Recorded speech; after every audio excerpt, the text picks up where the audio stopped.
Imagine a room with no personality, cinder block walls painted an institutional beige. The air is still, heavy with the low hum of an air conditioner working overtime. It's a place designed for truths to be extracted, a place where lies come to die. There are two men in this room. One is a Texas Ranger, James Holland. He's a man built of patience and resolve, his eyes focused, missing nothing. He doesn't fidget. He doesn't look away. He just listens. Because his job today is to be an archaeologist of memory, to dig through the ruins of a forgotten history. Across from him sits an old man, frail, sunken into a wheelchair, his body worn down by a lifetime of sickness and violence. He looks harmless, like a grandfather you might see in a nursing home, waiting for a visit that will never come. His name is Samuel Little, and he's about to redraw the map of American crime. There's no shouting in this room, no threats, no coercion. There is only the quiet, raspy sound of an old man's voice, speaking of things the world has long since forgotten. He leans forward, his voice a dry whisper, but his words are impossibly clear. He's not confessing, not really. He's remembering. He's painting a picture. And the picture he paints is of a day more than 40 years ago. He remembers the heat, the thick, sticky air of a Florida afternoon. He remembers the name of the bar, a dive on the edge of town where nobody asked any questions. And he remembers her. He closes his eyes for a moment, and when he opens them, it's like he's seeing her all over again. He describes her dress, not just the color, but the pattern. Little yellow flowers on a blue background. He remembers the chip in her front tooth, visible only when she smiled a certain way. He remembers the brand of cheap cigarettes she smoked and the way she tapped the ash into an overflowing tray. These aren't the broad strokes of a fabricated story. These are the intimate, granular details of a memory seared into the mind. Details that have laid dormant for decades, waiting for someone, anyone, to ask. Ranger Holland just nods, letting the silence do the work. He knows what he's hearing. This is not the rambling of a confused old man. This is the recall of a predator, a ghost stepping out of the fog of history. Little continues, his voice steady. He talks about leaving the bar, about driving down a long, dark dirt road. He talks about the song that was playing on the radio. He even hums a few bars. And then he gives Holland the detail, the one thing that snaps everything into focus, the piece of the puzzle that was never in the box. He describes a small silver ring she was wearing on her left pinky finger, a ring with a tiny turquoise stone, shaped like a heart. He tells Holland that after he killed her, after he strangled the life from her body and left her by the side of the road, he took it. He kept it for a week before tossing it into a river hundreds of miles away. That ring was never in any police report. It was never mentioned in the local papers. It was a secret known only to two people. One of them was now a ghost. The other was sitting right in front of him. The woman's name was Mary Brosley. The year was 1971. For over 40 years, her case file had gathered dust in a forgotten evidence locker, marked with a single hopeless word: cold. Her family had grieved, her friends had moved on, and the world had forgotten she ever existed. She was just another lost soul, another unsolved mystery from a bygone era. Until this very moment, in this sterile, lifeless room, a ghost was finally given a name, and her killer had finally been given a face. But what Holland and the rest of the world was about to learn was that Mary Brosley was not the first. She was not the last. She was just one chapter in the longest, most terrifying book of crime ever written. This confession, this single impossible act of memory, was not an ending. It was a beginning. It was the moment the dam of secrets finally broke. And what came flooding out was a history of violence that would stun even the most hardened investigators.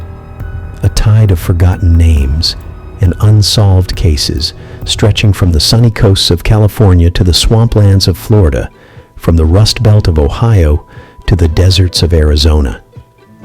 A killing spree that went on and on and on for 35 years. One confession became 10, 10 became 50. The numbers are staggering. They don't feel real. They defy everything we thought we knew about the monsters who walk among us. The FBI has confirmed that Samuel Little murdered, at a minimum, 60 human beings. But Samuel Little himself claims the real number is 93. This is not the story of a manhunt. It is not a whodunit. We know who did it. The real question, the one that should keep us all awake at night, is far more disturbing. How does a man murder nearly 100 people across America and get away with it? How does the deadliest killer in a nation's history remain a ghost for 40 years, hiding not in the shadows, but in plain sight? When you think of a serial killer, what name comes to mind? For most of us, the names are almost legendary, carved into the dark side of history. We know their faces. We know their stories. We've seen the movies, read the books, listened to the podcasts. They are the titans of true crime, the yardsticks by which we measure evil. There's Ted Bundy, the handsome, charismatic law student who lured at least 30 women to their deaths. His name is a synonym for deception, for the monster hiding behind a charming smile. 30 victims, a number that, for decades, felt like the absolute peak of human depravity. Then there's John Wayne Gacy, the friendly neighbor, the children's party clown with a crawl space full of skeletons.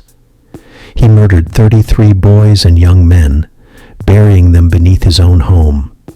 His story taught us that evil could live right next door, hiding behind a painted-on grin. 33 victims, a new high-water mark of horror.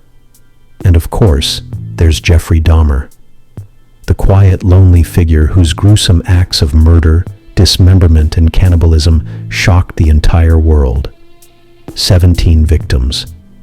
His name became a byword for a descent into absolute madness.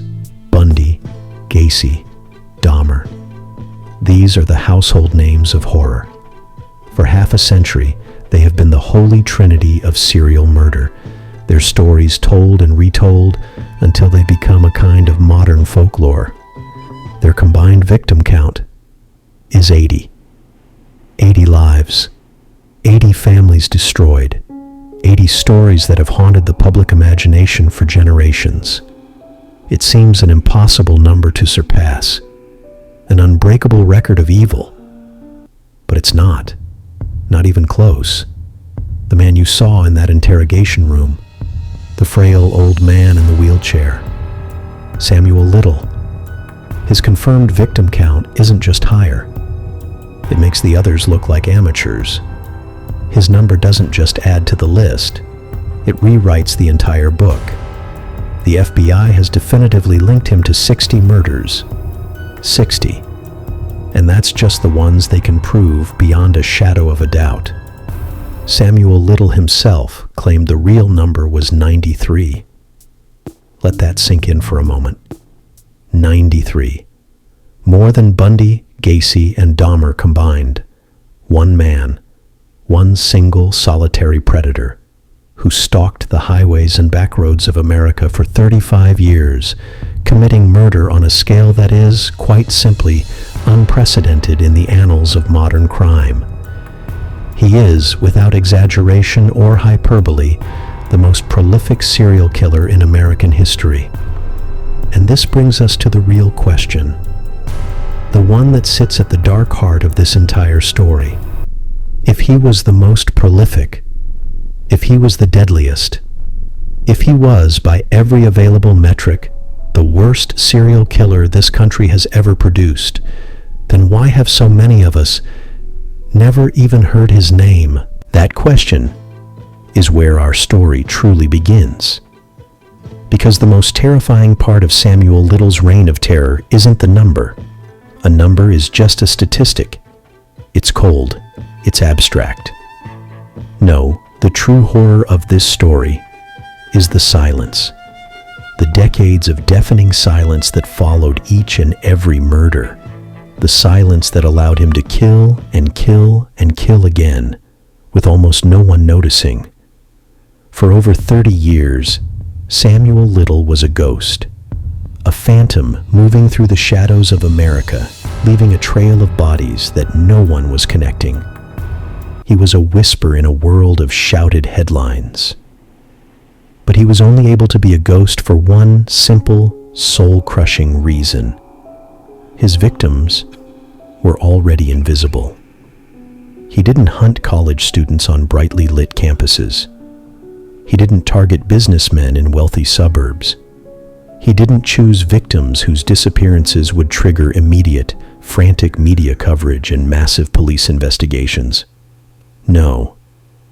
Samuel Little was a predator who understood the brutal calculus of a prejudiced world. He knew who society cared about, and more importantly, he knew who it didn't. He hunted on the fringes, in the forgotten corners of society. His victims were women who had fallen through the cracks, women battling addiction, women forced into sex work just to survive, women of color whose lives were already devalued by a system that was supposed to protect them. They were daughters without a safety net, mothers without a voice, human beings whose struggles made them easy to ignore, easy to dismiss, and easy to forget. When they went missing, there were no press conferences. When their bodies were found, their deaths were often not even classified as murders. They were listed as overdoses, accidents, unexplained fatalities. Their case files were closed before they were ever truly opened. They were seen not as victims of a brutal crime, but as the inevitable casualties of a hard life. Society had already written them off, and Samuel Little knew it. That was his secret. That was his power. He didn't need to be a brilliant, charismatic mastermind. He didn't need an elaborate plan. He just needed to choose victims that nobody would fight for. He weaponized our indifference. He turned our systemic prejudice into his personal hunting ground. The silence wasn't an accident. It was a product of a system that had already decided these women's lives didn't matter. So, this is not just the story of a serial killer. To call it that would be an injustice to the women he murdered.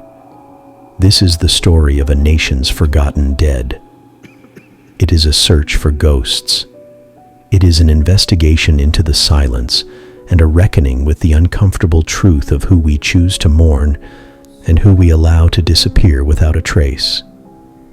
This is the story of the killer we never knew, and the dozens of women he murdered who deserved so much better.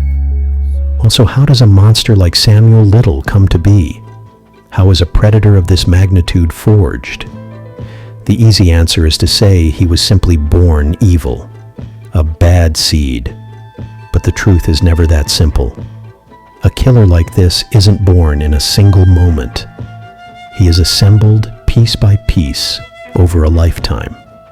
His story is a long, dark road paved with neglect, violence, and a justice system that saw the smoke again and again, but failed to recognize the fire until it had burned down everything in its path. To understand the ghost, you have to go back to the very beginning. You have to understand the man. He was born in Georgia in 1940, but he didn't enter the world in a warm, sterile hospital. Samuel Little was born in prison to a teenage mother who was likely a sex worker. He was a child of the system from his very first breath. He never knew his father. His mother, unable or unwilling to care for him, gave him up. He was passed along, an unwanted parcel, eventually landing with his grandmother in Lorain, Ohio. By all accounts, it was a chaotic and unstable home. Love, if it was there, was buried under the weight of poverty and disorder. He learned early that the world was not a safe place. He learned that survival was a fight. He was a poor student. He struggled with reading and writing, but he excelled in one area, getting into trouble. He was smart, but his intelligence wasn't the kind that showed up on tests. It was a cunning, street-level intelligence, the kind you develop when you have to watch every angle just to get through the day. By the time he was a teenager, he already had a record. It started small, shoplifting, theft. Then it grew, burglary, assault. By 16, he was sent to a juvenile institution. This is a critical part of his story, because for most people, the justice system is meant to be a deterrent, a warning. For Samuel Little, it was an education. He wasn't being reformed, he was being hardened. He was learning how the system worked. He was learning its rhythms, its blind spots, and its weaknesses. He was learning how to lie, how to manipulate, and how to present a face to the world that wasn't his own. And most importantly, he was learning that he could get away with things. When he was released, he didn't change his path. He just expanded his territory. He began to drift. This is the moment the ghost starts to take shape. He becomes a transient, a man with no fixed address, no deep roots, no one to notice if he was gone for a week or a month or a year. He crisscrossed the country like a phantom, following the sun, moving from one rundown city to the next. Miami, Cleveland, Los Angeles, Houston. He worked odd jobs when he had to, an ambulance attendant, a cemetery worker. But mostly he lived a life of crime. He stole, he fought, and his violence against women escalated. His rap sheet from these years is staggering. Arrests for assault, for battery, for rape. In 1982, he was charged with the murder of a woman in Mississippi. The case went to a grand jury, but they declined to indict him. Witnesses had changed their stories. The evidence was circumstantial. He walked free. 2 years later, in 1984, he was arrested for the kidnapping, beating, and strangulation of a woman in California. He was tried and acquitted. Think about that. Twice, the system had him. Twice, he was accused of the very crimes he would later confess to committing on a terrifying scale. And twice, he slipped through the net. These weren't just lucky breaks. This was the system showing him its playbook. It showed him that eyewitnesses could be unreliable. It showed him that, without definitive physical evidence, he could create enough doubt to walk out of a courtroom a free man. He was learning, with every encounter, that he could operate just beyond the reach of the law. He was being trained inadvertently. This brings us to the core of his evil, the engine that drove him for more than 3 decades. To understand what made him kill, you have to understand what he was looking for. This wasn't about money. It wasn't about rage. It was about something far darker. His motive, in the simplest terms, was sexual sadism and the absolute exertion of power. Little was a man who, in his own mind, was a failure. He was poor, uneducated, and invisible. But in those moments, the moments he had a woman in his grasp, he was God. The act of murder was, for him, the ultimate thrill. It was an act of total possession, of complete and utter control over another human being. He was a collector of lives. The fear in their eyes, the fight for their last breath, that was what he craved. The strangulation was a deeply personal, intimate act. It allowed him to feel the last moments of their life drain away in his hands. That was his reward. And the way he did it, his methodology, was the secret to his invisibility. It was the key that unlocked his 35-year reign of terror. Little had been an amateur boxer in his youth. He wasn't great, but he was strong, and he knew how to use his hands. And he adapted that skill for murder. He rarely carried a knife. He rarely used a gun. Weapons leave evidence. Weapons create noise. His hands were his only weapon. His attack was almost always the same. He would find a victim, lure her into his car or a secluded spot, and then a sudden, brutal explosion of violence. A punch, or a series of punches. He wasn't trying to beat them to death. He was using his boxer's strength to stun them, to incapacitate them, to knock them unconscious. In that moment, the fight was over. They were completely at his mercy. And then came the strangulation. Now here is why this method was so diabolically effective. A gunshot wound is an obvious homicide. So is a knife wound. They are clear, undeniable evidence of a violent crime. But Little's method left almost no clear signature. A punch might leave a bruise, maybe a broken jaw. But for the women he targeted, women living hard lives on the streets, a bruise was not necessarily a red flag for homicide investigators. It could have come from a fall, a fight, a pimp. It was explainable, and the strangulation itself could be incredibly difficult to detect, especially in the 70s and 80s, before forensic science became what it is today. Without obvious ligature marks from a rope or a cord, the subtle signs of manual strangulation, tiny hemorrhages in the eyes, a fractured hyoid bone in the neck, could be easily missed by an overworked, under-resourced coroner performing a cursory autopsy. So picture the scene, repeated dozens of times across the country. A woman, a known drug user or sex worker, is found dead in an alley, or a motel room, or dumped in a ditch. There's no blood, no bullet holes, no stab wounds. The police arrive. They see a body, and they see a life story they think they already know. What's the easiest, most logical conclusion? Overdose. The system was primed to see exactly what Little wanted it to see. He had discovered a perfect loophole in American justice. A method of murder that, when applied to a victim that society had already deemed disposable, became almost invisible. He wasn't just a killer. He was an artist of anonymity.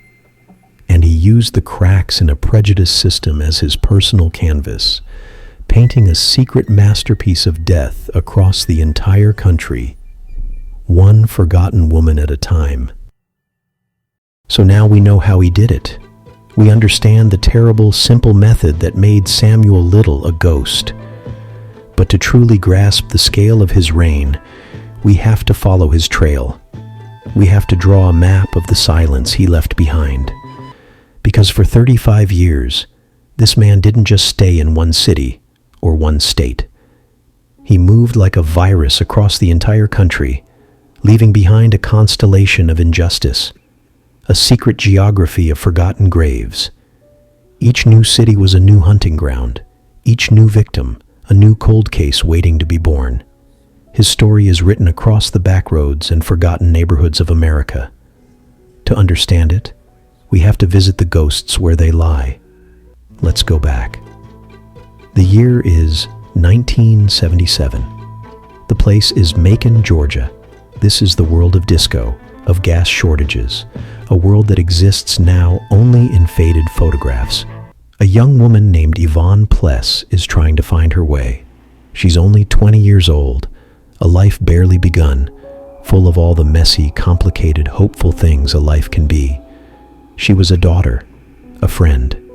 She had a smile that could light up a room. But she was also vulnerable, living on the edges of a society that didn't offer much of a safety net. One day, she crosses paths with Samuel Little. We don't know the exact words he used. We don't know the false promises he made. We only know the ending. Little lured her to a secluded spot.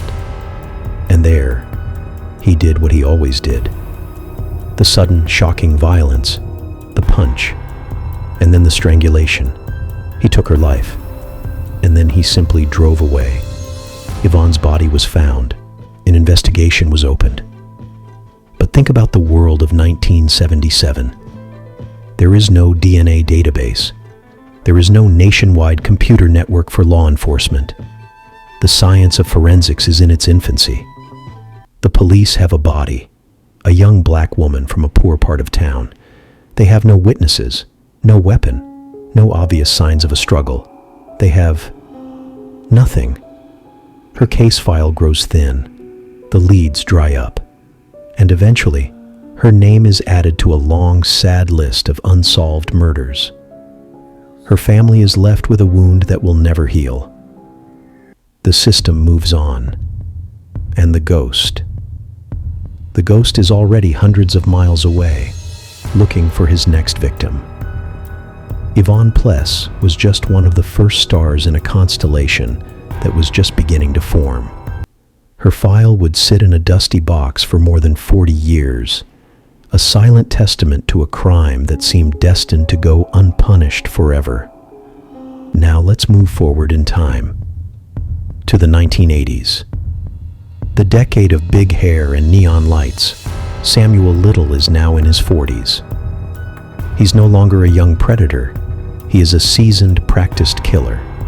He has honed his craft. He understands his methodology perfectly.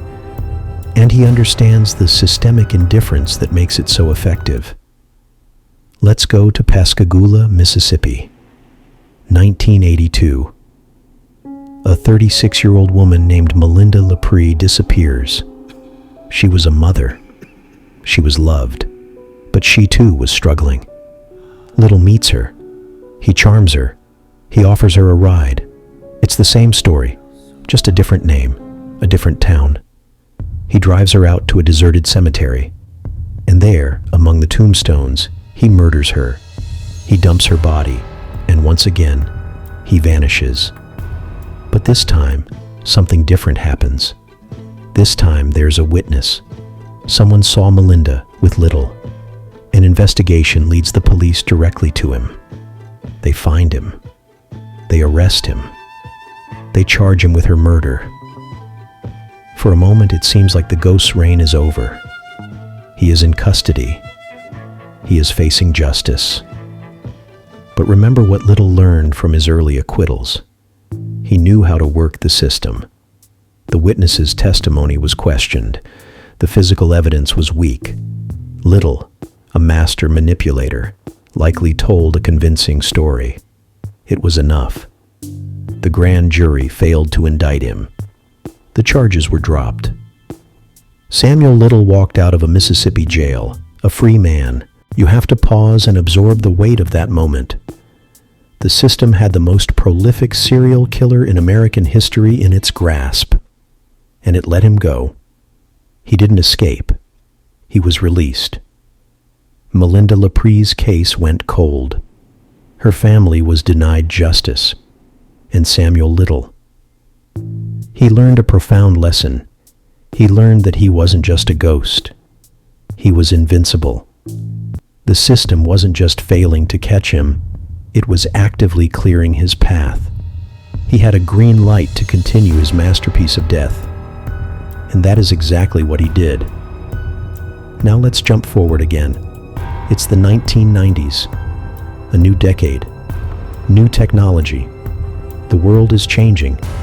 But for Samuel Little, nothing changes. His methods are the same, his victims are the same, and the system's failures are the same. Let's go to Los Angeles, California. 1996. A 38-year-old woman named Denise Christie Brothers is living a difficult life. She's caught in the grip of addiction, a battle she fights every single day. She has a family that loves her, that prays for her to find her way back. One night, she vanishes from a street corner. Her family reports her missing. They search for her. They wait. But there is no news. She is simply gone. Months later, her body is found, dumped in an alley. By now, the body has decomposed, making the cause of death difficult to determine. The police have a body, they have a name, but they have nothing else. No witnesses, no DNA evidence that can be traced to a suspect, no signs of a conventional murder. So what happens? Her death is officially classified, not as a homicide, but as a probable drug overdose. This is the system's failure at its most profound. It's one thing to have a murder go unsolved. It is another thing entirely for a murder not to even be recognized as a murder. The ghost had perfected his craft to such a degree that he could now erase the crime itself. He was turning his victims into statistics of addiction and misadventure, their violent ends whitewashed by official paperwork. Denise Christie Brothers was not just murdered by Samuel Little. Her murder was then ignored, mislabeled, and filed away by a system that saw her life through a lens of prejudice. Her family was left not only with grief, but with the false, insulting narrative that she was responsible for her own death.